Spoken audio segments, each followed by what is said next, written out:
پاک بحریہ کے جدید ترین کمیشن یافتہ جنگی جہاز PNS خیبر نے ترکی سے پاکستان کے لیے اپنے پہلے آپریشنل سفر کے دوران اقصاص نیول بیس کا دورہ کیا اور پاک ترک بحری افواج کے مابین دو طرفہ بحری تعاون کو مزید مضبوط بنانے کے لیے اہم سرگرمیوں میں حصہ لیا۔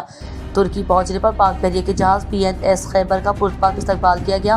بندرگاہ پر قیام کے دوران جہاز کے کمانڈنگ آفیسر نے ترک بحریہ کے سدرن سی ایریا کمانڈر سے ملاقات کی، جس میں دو طرفہ بحری تعاون کو فروغ دینے، پیشہ ورانہ روابط بڑھانے اور مشترکہ کوششوں کے ذریعے علاقائی امن و استحکام کے فروغ پر تفصیلی تبادلہ خیال کیا گیا۔